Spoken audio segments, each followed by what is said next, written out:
Hello everybody, once again welcome back to the Town of Light and welcome to a new block. I can only assume it's Ferri rather than Miragliano, which I think is just the tuberculosis ward. This, as it turns out, is the Agitated Ward. Well, maybe the Agitated Building, I'm not really sure. It depends how many patients they had, I suppose. Right, okay. First things first, we need to explore, so which way are we going to go?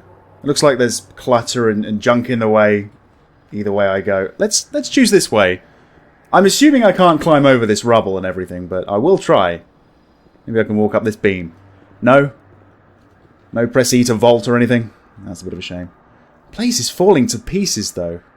Oh, can I can go in here. Yeah. Man, oh man. That ceiling, that roof is pretty much just being held up by these two pipes here. That's, a little bit disconcerting. Please don't collapse when I'm going underneath you. Alright, we made it round. We're making progress. Yeah, I'm just thinking back to a couple of videos ago. When we saw a map of this place, Ferri, if I'm not mistaken, was even bigger than Charcot. So, if this building is purely dedicated to being an agitated ward, then that's... well, forgive the pun. It's mental. It's insane, you know? I suppose there would be a lot of agitated people, though, in a place like this. It kind of breeds agitation, doesn't it, really? It's quite silly, actually. Look at this. So many holes in the roof. I kind of like it, really, letting the sun in, but it's a shame about the clutter on the floor. Nice day outside, though. Yeah. Bright and sunny. Beautiful blue sky. But all the time I'm wandering around this abandoned place, there's something inherently creepy about it. I think, probably like Charcot, this building actually exists, or existed.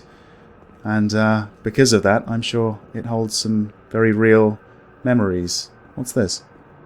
Oh, right. 11th November, 1942.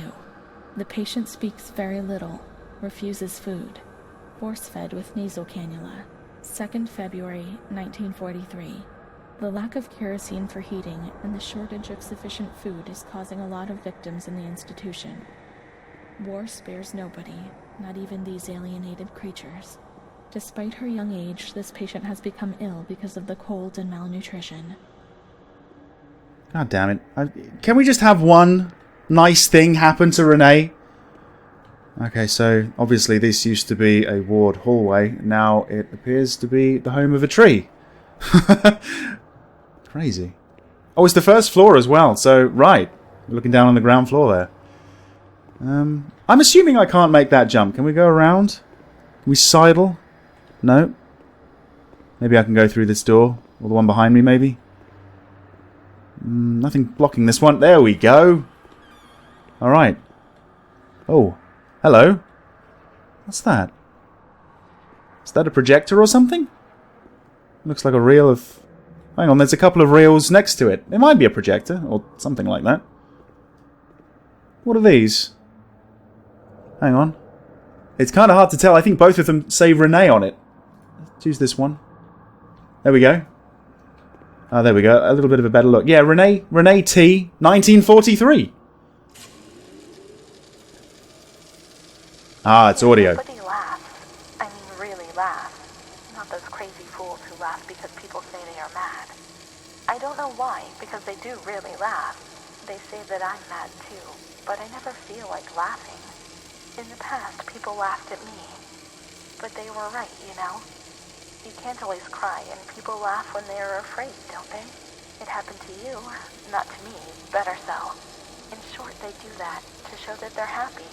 You oughtn't to be offended because it's true, and deep down it's just like having pity, so to speak.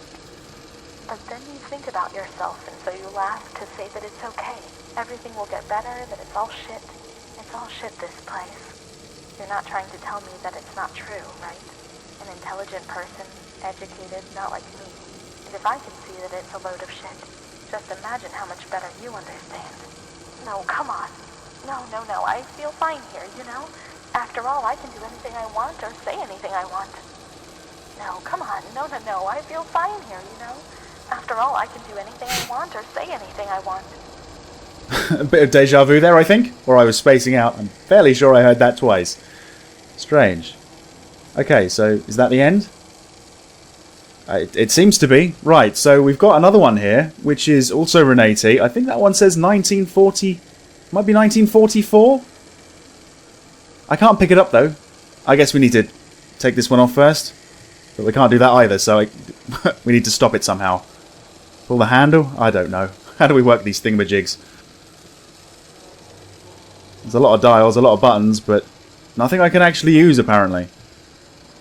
Maybe I've made my choice. Maybe you can only use one. Ah, no. There we go.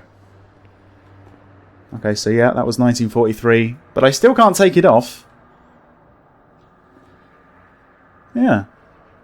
Maybe it was just one of the two. You can't listen to both. That's a shame. I wanted to know what she was going to say in 44. Oh well, we're going to have to leave that behind, I'm afraid. Let's just keep going.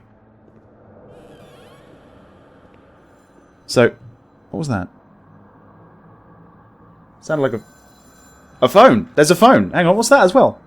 Now that looks like a projector. But there's a phone? Hold on, hold on. Somewhere in here, I think. There it is, I see it. It's on the desk.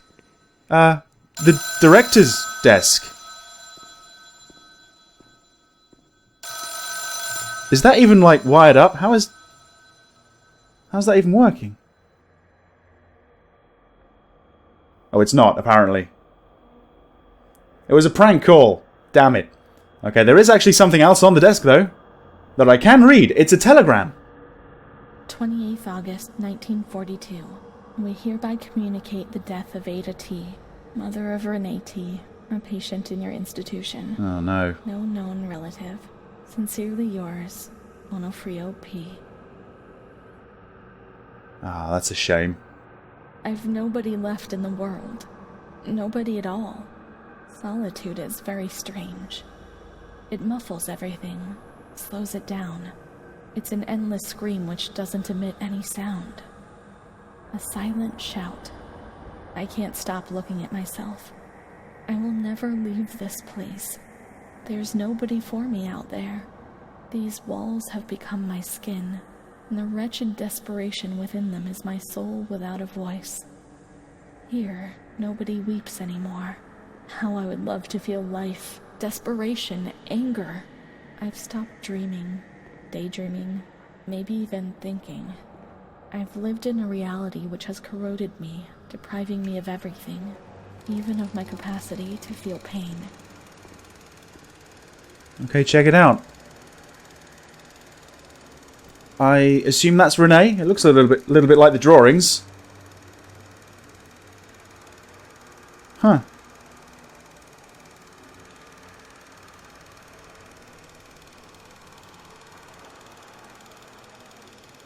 So what's all this about?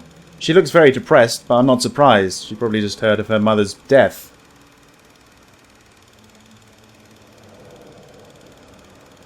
Yeah, what's the point of this? Is this for a medical evaluation or something? Or maybe they needed something more than a photo of the patients? Bit strange. Oh, was that it? Yeah. That's it, apparently. Strange. Okay, what about this, this bathroom, or remnants of the bathroom? A ceiling that's about to collapse? Not really surprised. Anything else? I should mention, though, I don't have my flashlight anymore, it seems. Maybe the batteries have run out, but I can't seem to use it. Anyway, I did see some other little devices in here that I might be able to interact with. Like this, for instance. No? Okay, I guess I don't have a record or anything. What about these two things over here? Can I turn this on? No, I guess not. Is that a camera? Something like that, I think, yeah. Can't use that either. Never mind. Onward and upward, though. Where to next? We're back in the hallway, just to go across it. Every single room has a sunroof, it seems. It's rather insane. I can't see the other blocks. Maybe I would be able to from the other side. Anyway. There's so much stuff. Yep. Seriously, every single room has got a hole in the roof. No wonder they got the scaffolders in.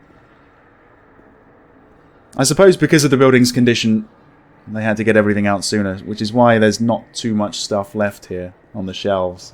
Whereas in Charcot, there's loads of mattresses and pillows and stuff. Loads more scaffolding, okay.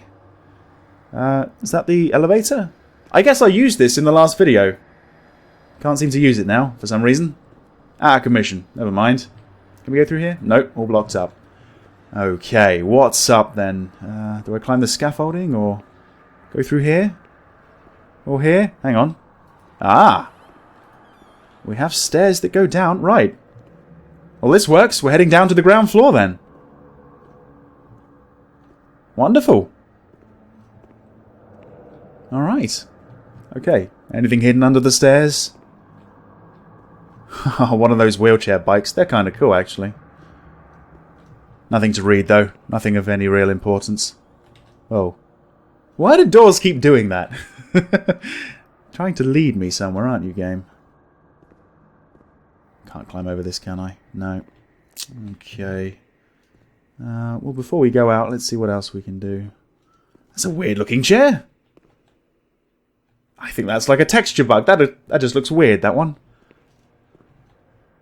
Oh, there you go. There's the elevator. And that's why it's not working. It's filled with bricks and rubble and stuff. No wonder. Someone's left their bike here. A few folders. Can we open these? It's quite dark. I wish I had a flashlight, but yeah, I don't. It's weird.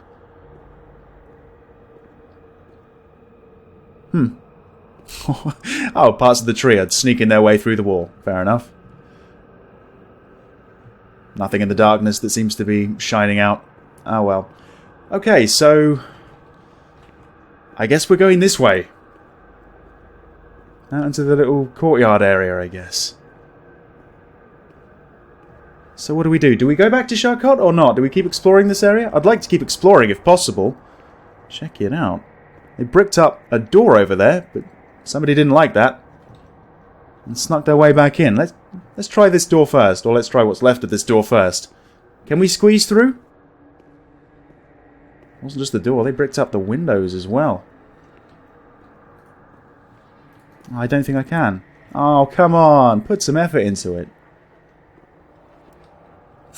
I guess that rules out me being a ghost. If I was a ghost or a spirit, I could probably go through a wall like that. That wouldn't really pose a problem. Oh well, let's try the other side. Looks like there is actually a double door there that isn't bricked up. What about the gate? Maybe I can go out. And thinking back to the map again, in between this place and Charcot is Maragliano. Well, I don't know if I'm ever going to go there, to be honest. This is not the way to go, apparently. I can't use that. Let's try those double doors over there, though. Might have some more luck.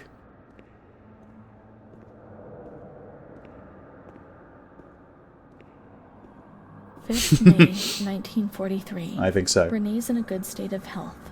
She eats and speaks, is orientated in space and time. Therapy suspended. 3rd December. Right. She asks, reasonably, if she can leave the hospital. Evaluate patient for 6 months. 2nd May 6 months? 1944. Wow. Discharge denied, despite favorable psychiatric opinion. The patient has no home or means of support. 4th May. Oh, that's the rough. reasons why discharge is impossible are explained, and in this manner Renee learns of her mother's death 2 years after the fact. Oh, man. 5th May. During the night she tried to kill herself by hanging herself with a sheet, saved by the nurses. Restrained to her bed, she once more tries to kill herself by suffocation. It is decided to perform a transorbital lobotomy. Oh, what? A lobotomy? Seriously? Did that happen? Is that why Renee can't remember certain things? Because she had a lobotomy? Oh, that's horrible. She was okay, though, until you told her her mother was dead. One of the few places where there isn't a hole in the roof or in the ceiling. Go in here, okay. Wow, this area is bright. X-rays? Are they Renee's X-rays by any chance? Probably not. Anything on the desk? Everything's so bright in here, what the hell? Is this where the lobotomy is performed by any chance? Oh, hang on. Chapter 15. Maybe. The use of lobotomy spread rapidly in Italy compared to other European countries and America. The original technique, pioneered by A. E. Morris, was perfected in 1937 by A. Fiamberti, who conceived the first form of transorbital lobotomy, later improved by Dr. W. J. Freeman. The operation involved gaining access to the frontal lobes of the brain by sawing through the bones of the orbit above the eyelids and damage the lobes by means of an alcohol or formaldehyde injection, or by using a special instrument, like that big needle there. Contrary to what was often thought, the patients did not always receive invalidating damage, although this was often the case.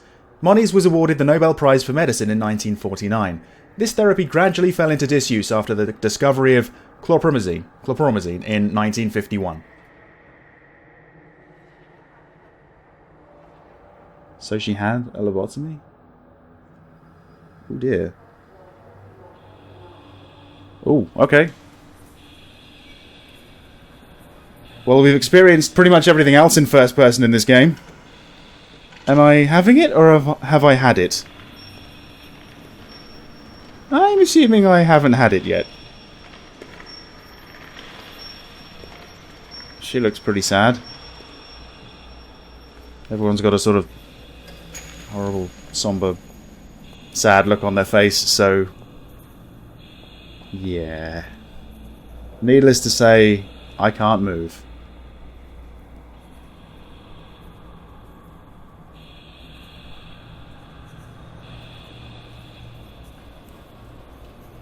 I don't like this.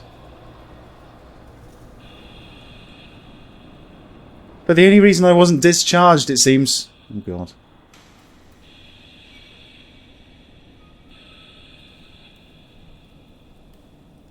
I guess they're checking if I'm out or not. And I'm not really. Up the dosage, maybe. Or fire the anaesthetician. He's not very good. Oh, that's so bad, though. She was... if she had somewhere to go, she would have been let out and she wouldn't have to deal with this at all. Oh, hell.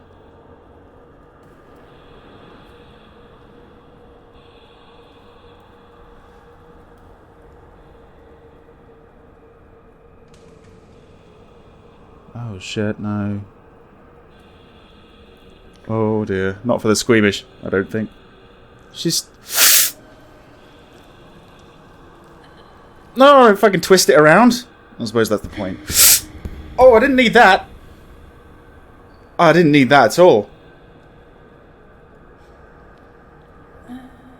Right. Let's give it a wiggle and scramble our brains around a little bit, I suppose. Don't fucking hammer it. Ah. Oh, that's horrible.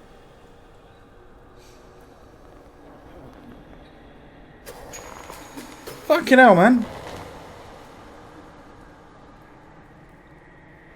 And she's pretty much fully conscious for this.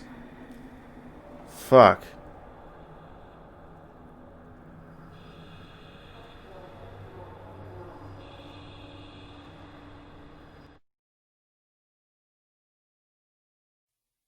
June 1944. Operation successful. Patient tranquil and collaborative. Motor coordination capacity reduced, but she's improving. Transferred to the tranquil department in the care of Dr. B. 25th of October. Continues to talk about Amara and her doll, Charlotte. The disturbances of motor capacity show slight signs of improvement. Difficulty walking, not capable of riding, and the nurses report that they have to help her dress, wash, and feed herself. In the summer of 1944, Renee was transferred back into my department. Aware of little, indifferent, hardly ever spoke. One day, she said, "When I find the courage to look at myself in the mirror, I see a young face which is aged and looks at me full of fear. She is a woman now who has changed profoundly, compared to the girl that I had under my care several years ago. Only the sadness of her gaze and her intelligence are unchanged. She's so young, just 23 years old, but is lacking all vitality. Perhaps her condition may improve, but probably not. Her life has been thrown away, and nobody did a thing to try to avoid this.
Okay, that was The Town of Light.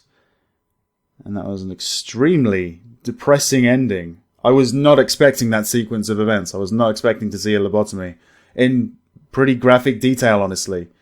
Kind of made me squirm a little bit, honestly. That's not a nice image to end the game with. But it did leave an impact on me. But yeah, I mean, she was gonna be released essentially, until she realised that her mother was dead and she had nowhere to go, and then she tried to kill herself, and then the lobotomy was the treatment plan. That's fucked up, man. And she was one of the many that didn't really do too well after the lobotomy, mainly because of the way he was jamming that needle in her skull, scrambling her brains. They can't have known what they were doing, really. It's really, really grim. I know that it's a fictional story and Renee is a fictional character, but still, you can imagine that there's many, many others who went through similar circumstances to this and ended up probably the exact same way. And that's a sad and very depressing thought to think about. Yeah, it's a pretty good game. It's quite a confusing game, really. I'm still not entirely sure who I was playing as, but I suppose it doesn't really matter. It was just sort of an avatar to show us Renee's life, all the good and the bad. Well, mostly bad, honestly. But yeah, I enjoyed it, and I hope you did too. If you did, then like the video, share with friends, all that good stuff. And I hope to see you back in another playthrough very soon. Thanks for watching. See you next time.